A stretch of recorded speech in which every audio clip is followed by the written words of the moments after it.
Hujan deras kembali membungkus kota. Aku masih sempat latihan soal matematika lagi sebelum beranjak tidur. Hingga menguap lebar berkali-kali. Rumus di buku tulis terlihat menari-nari. Tidak kuat menahan kantuk, aku beranjak tidur. Ini malam yang menyenangkan.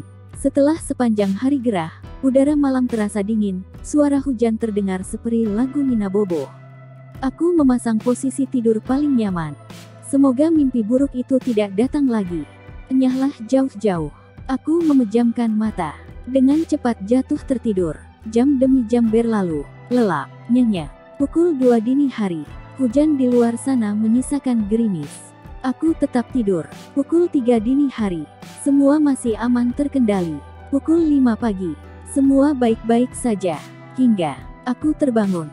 Mataku mengerjap sekali. Aku ngerjap. Tidurku nyenyak menyeringai riang. Kali ini tanpa mimpi buruk. Bersiap-siap hendak turun dari tempat tidur. Hari ini ulangan matematika. Tapi, asteris aku ada di mana? Lengang, senyap.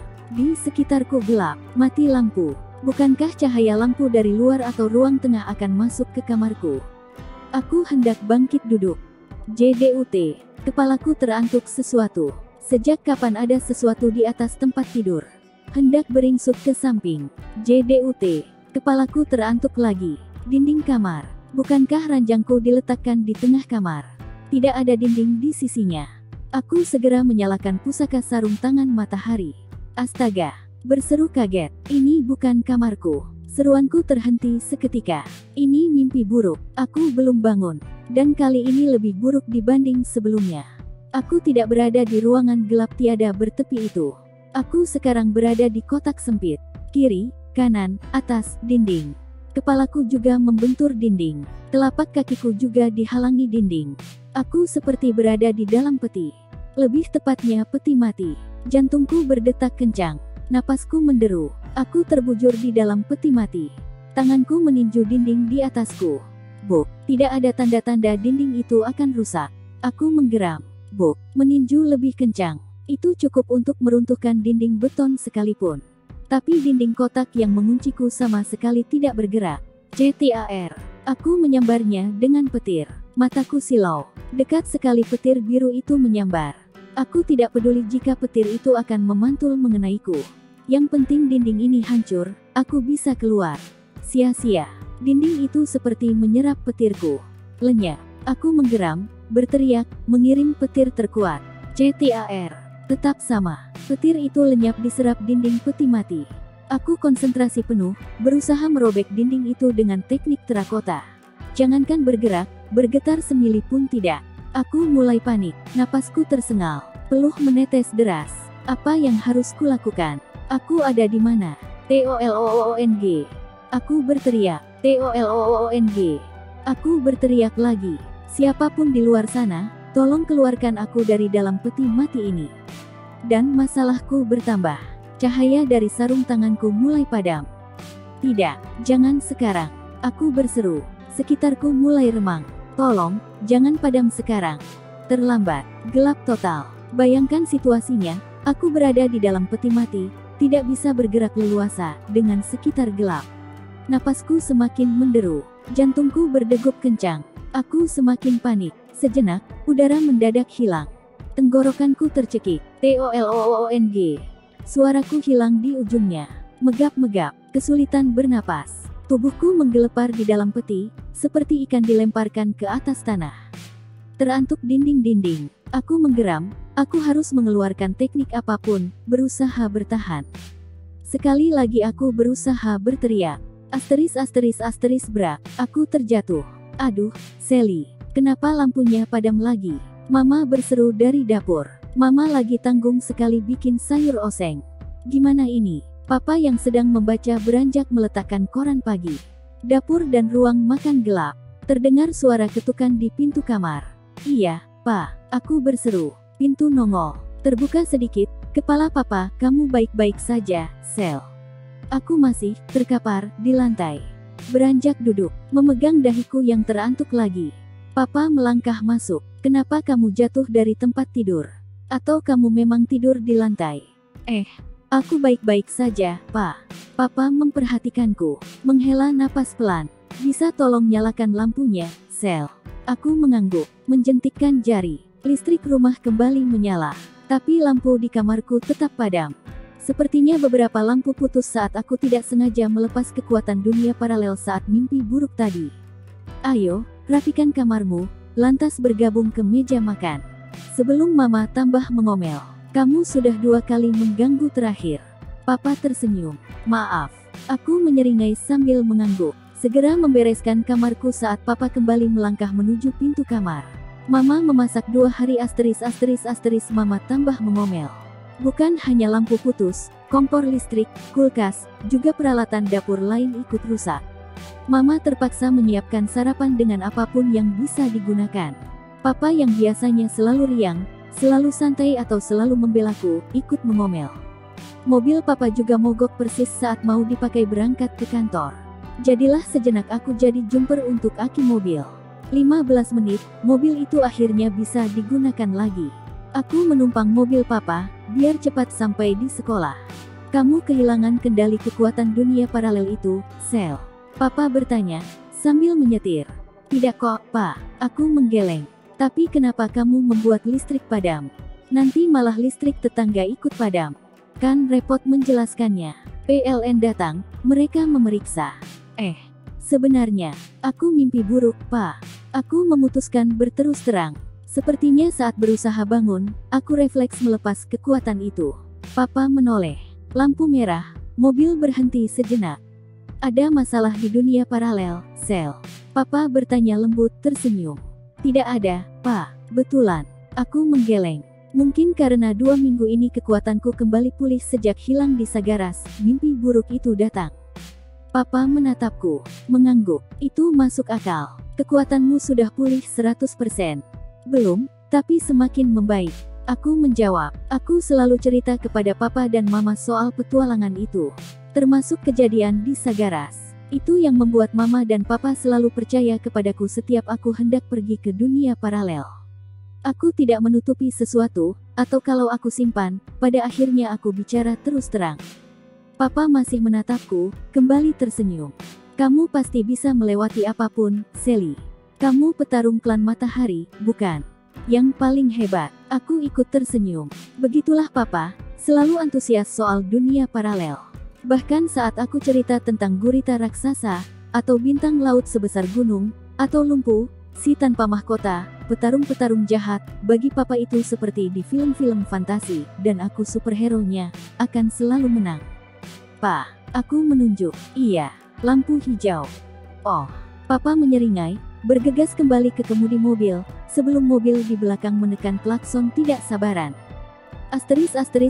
Tiba di sekolah, persis saat gerbang mau ditutup oleh satpam. Sedikit menggunakan kinetik, diam-diam, aku melintasi teknik gerbang. Membuat satpam menatapku bingung, bagaimana caranya murid yang satu ini tiba-tiba muncul begitu saja. Tapi dia tidak ambil pusing, meneruskan menutup pintu. Aku sudah berlari-lari di halaman sekolah. Bel berbunyi nyaring. Aku telah melintasi pintu kelas, menuju mejaku. Wright sudah duduk rapi di sana. Kamu kenapa telat, Sel? Rusuh, Ra. Aku menjawab pendek, menyeka dahi, memperbaiki anak rambut. Memasukkan tas ke laci meja, duduk di samping Wright. Rusuh. Iya. Mobil Papa mendadak mogok. Aku disuruh jadi jumper, menyalakan aki. Wright menyeringai datar. Mengangguk tipis, dia paham. Pak Guru melangkah masuk, membawa kertas-kertas ulangan matematika. Wajah murid-murid lain terlipat. Wright menghela napas pelan, melirik ke belakang. Kemana lagi? Ke kursi kosong itu. Aku menatapnya, entah hingga kapan Wright bisa menerima kenyataan, menghentikan kebiasaan itu. Pak Guru sempat memeriksa daftar hadir. Terhenti sejenak saat memanggil nama Ali. Sudah pindah sekolah, Pak. Salah satu murid menjelaskan. Pak Guru mengangguk, lantas mencoret daftar hadir. Seharusnya nama Ali sudah dihapus dari daftar kelas. Aku bergumam. Wright tidak menimpali. Sepulang dari Sagaras, hari pertama masuk, aku dan Wright menemui kepala sekolah. Dia harus tahu dan bisa membantu menjelaskan kenapa Ali tidak sekolah lagi, karena tidak ada Miss Selena. Pak Kepsek mengangguk-angguk takzim, memuntir kumis tebalnya mendengarkan cerita kami. Hingga selesai, baru dia bilang, Baik, itu berarti Ali tidak akan meneruskan sekolahnya di sini. Aku akan mengurusnya, kalian tenang saja. Aku akan bilang ke guru lain, juga ke petugas tata usaha, bahwa Ali melanjutkan sekolah di luar kota, di luar negeri. Atau kalau mau terus terang, di luar klan bumi, Pak Kepsek mencoba bergurau. Tapi itu tidak lucu, Raib hanya diam. Bagaimana dengan petarung berwajah mengerikan itu? Master B, iya, itu maksudku. Pak Kepsek sedikit berjengit. Apakah dia juga tinggal di sana? Tidak, Pak. Pak Kepsek menepuk pelan dahinya. Itu berarti kapanpun dia bisa muncul begitu saja di ruanganku ini. Orang itu menyeramkan sekali. Aku dan Raib saling tatap. Lantas minta izin meninggalkan ruangan. Baik, kalian sudah siap ulangan matematika? Guru di depan kelas bertanya, menghentikan lamunan kami saat pulang 2 minggu lalu. Belum, Pak. Murid-murid mengeluh. Pak Guru tertawa, dia hanya basa-basi bertanya. Mulai membagikan soal ulangan matematika. Siap tidak siap, 2 jam ke depan, kami harus menaklukkan lembar demi lembar kertas tersebut. Suara dengung tawon menghilang. Digantikan wajah-wajah serius, suara ballpoint, dengus napas, dan sesekali murid mengaduh pelan. Aku dan Raib sudah sibuk dengan kertas masing-masing. Hingga selesai. Bel berbunyi, tanda istirahat pertama. Akhirnya ulangan matematika selesai. Lagi-lagi, selesai atau tidak selesai, kertas jawaban harus dikumpulkan sekarang. Murid-murid bergegas maju, menyerahkan kertas. Raib mengembuskan napas, merebahkan punggung di sandaran kursi. Kita ke kantin, Ra. Aku bertanya. Sebagian isi kelas sudah pergi entah kemana. Raib menggeleng. Ayolah, aku lapar. Tadi seadanya. Mama hanya menyiapkan roti. Aku tidak lapar. Setidaknya kamu temenin aku gitu loh. Raib menatapku, mengangguk, beranjak berdiri. Sarapan, kenapa sih? Kamu sakit, Ra? Aku bertanya saat berjalan melintasi lorong sekolah. Tidak. Aku menyelidik, tersenyum simpul. Kamu kangen Ali, kan? Raib melotot. Aku tertawa, tidak memperpanjang. Raib hanya bergurau. Kantin terlihat ramai. Meja-meja penuh. Sepertinya murid satu sekolah membutuhkan amunisi tambahan sebelum melanjutkan ulangan berikutnya hari ini. Mengisi perut, aku menoleh ke sana kemari mencari meja kosong. Tuh kan, penuh. Kita kembali saja deh ke kelas. Atau kamu beli sesuatu yang bisa dibawa ke kelas. Raib bicara. Aku menggeleng. Aku tidak mudah menyerah, berusaha mencari meja kosong. Hai, Ra. Sel. Seseorang melambaikan tangan. April. Dia duduk di meja pojok kantin, masih ada 2 kursi kosong di dekatnya. Yes, kalian masih ingat April, murid yang baru pindah awal semester ini. Dulu teman satu sekolah Ali di SD, juga SMP. Seharusnya kalian kenal April sih. Tapi nanti cerita ini menjalar kemana-mana jika aku harus menceritakannya dulu. Ayo, gabung denganku. Kosong. Aku mengangguk segera. Itu pilihan yang baik, daripada nyempil di meja murid lain yang tidak dikenal. Apalagi nyempil di geng-geng yang suka heboh cekikikan di kantin. Aku dan Raib duduk di kursi kosong. Bergabung. Mau pesan bakso? April bertanya. Hari ini wajahnya terlihat cerah, mengenakan bando kuning di kepala. Terlihat cantik selalu. Aku mengangguk. Mang, bakso 2. Aku tidak usah. Raib menggeleng. Dia sebenarnya malas ke kantin. Tapi karena aku minta ditemani, jangankan ke kantin, ke gua dengan isi laba-laba raksasa pun dia akan menemani. Tidak apa, aku traktir, Ra. Tapi aku duluan makan ya, punyaku sudah siap. Lapar April tersenyum ceria. Mamang bakso gesit menyiapkan pesanan. Bagaimana ulangan kalian? Lancar, April bertanya. Lumayan, aku menjawab, tersenyum. April menoleh ke Raib. Aku menyikut lengan Raib, karena entah kenapa Raib hanya melamun. Juga lumayan. Raib menjawab pendek, syukurlah. April balas tersenyum, mulai menyendok bakso.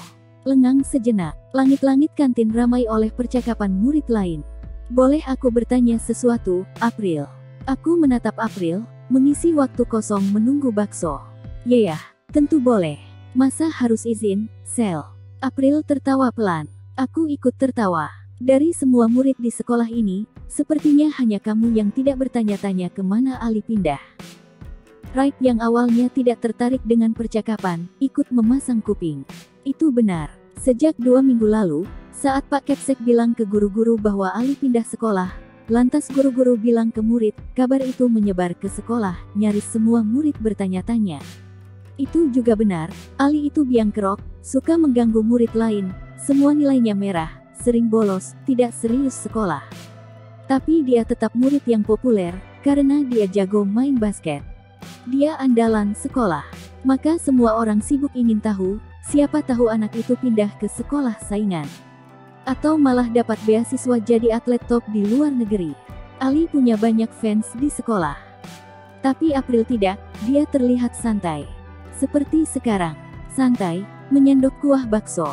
Berhah pelan sebelum menjawab. Kenapa aku harus bertanya-tanya sih, Sel? April menjawab sambil bertanya balik. Kamu tidak penasaran gitu? April mengangkat bahu. Aku menatapnya. Tertarik. Itu Ali, kan? April menjawab lebih serius. Memang sudah begitu kelakuannya. Mendadak pindah sekolah. Mendadak menghilang. Sejak SD, juga SMP, memang begitulah Ali. Aku hafal tabiatnya. Jadi kenapa aku harus penasaran?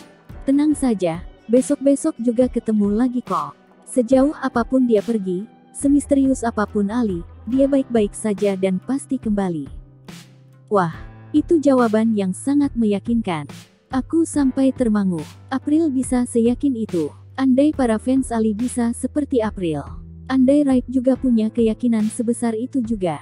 Masalahnya, apakah April tetap akan seyakin itu jika tahu tentang dunia paralel? Tahu betapa susahnya keluar masuk Sagaras. Bahkan penduduk aslinya sekalipun, sekali meninggalkan Sagaras, dia tetap harus bertarung melewati 5 benteng itu. Artinya, jika Ali hendak keluar dari klan tersebut, itu artinya nyaris sama dengan selamat tinggal kepada Eli, yang memutuskan menetap seperti ksatria Sagaras lainnya. Masa Ali berpisah selamanya dengan ibunya, satu-satunya keluarganya? Baksonya, Neng. Mamang bakso meletakkan nampan di meja. Terima kasih, Mang. Aku mengangguk. Wright menghela napas pelan, menatap mangkuk bakso yang mengepul. Aku menatap wajah kusut Wright. Mungkin Wright sedang ingat saat kami menikmati mie instan di kapsul Ili. Mungkin wajah Ali melintas di kepala Wright sekarang. Duh, kasihan teman baikku ini. Rindu tapi tidak mau mengaku. Asteris ulangan kedua sekolah berjalan lancar. Pelajaran bahasa. Wright bahkan selesai lebih cepat dibanding yang lain, tapi dia sengaja tetap menungguku, baru keluar bareng dari kelas saat bel berbunyi nyaring. Murid-murid lain bergegas pulang, berjalan melintasi halaman sekolah, berkerumun di depan gerbang. Menunggu angkot. Heh, kalian mau naik atau tidak? Duh nasib, kenapa sih harus selalu bertemu dengan sopir angkot cerewet ini? Lama-lama, jika ini cerita novel, sopir angkot ini bisa menjadi tokoh utamanya, lebih sering muncul. Tapi kali ini Wright naik lebih dulu. Tidak banyak protes. Hanya tersisa 2 kursi di dekat sopir, jadi sebelum murid lain naik, lebih baik kami naik. Lupakan soal cerewetnya. Angkot mulai melaju. Murid lain membicarakan ulangan barusan. 1-2 mengeluh soal ulangan semester ini susah-susah. Lai, aku tengok-tengok, 2 minggu terakhir kalian hanya berdua saja. Sopir angkot bertanya, menoleh. Sedang macet. Biasanya kalian bertiga, bukan? Kemana anak laki, teman kau yang rambutnya kusut itu? Heh. Pindah. Aku menjawab pendek. Pindah kemana? Sopir angkot kepo. Pindah ke planet lain. Tinggal di sana sekarang. Aku sengaja menjawab ngasal. Wah, Merkurius atau Venus? Aku tahulah kalau soal planet-planet. Aku menyeringai, menunjuk. Kemacetan di depan terurai. Sopir angkot kembali ke kemudinya. Beringsut maju. Wright diam, menghela napas perlahan. Tidak banyak bicara. Lengang sejenak. Ra, sudah seminggu loh, kamu masih suka melamun. Bahkan di angkot yang panas begini, kamu tetap bisa melamun. Aku berbisik pelan. Gara-gara sopir angkot yang cerewet, aku jadi ikut jahil. Kamu kangen Ali. Wright melotot. Aku tertawa pelan. Kita harusnya malu loh, Ra. Malu apanya? Wright masih melotot. Malu sama April. Lihat tadi pagi di kantin. Kita sudah bertualang hidup mati bersama Ali, kemana-mana, tapi kita tetap tidak pernah bisa memahami Ali. Apalagi yakin kepadanya. Tapi April, Dia yakin sekali Ali besok lusa akan kembali. April benar-benar memahami Ali dengan baik. Wright menatapku. Benar juga, mungkin begitu pikirnya. Tapi, apa maksudmu? Jangan-jangan, Ra, kalau kamu tetap tidak yakin kepada Ali, maka dia memang tidak layak untukmu. Dia lebih layak untuk April, yang selalu yakin. Di buku-buku yang suka aku baca, cinta itu datang pada orang yang yakin loh. Heh. Wright melotot tambah lebar, seperti hendak melepas pukulan berdentum. Aku tertawa, juga lebar. Angkot terus melaju.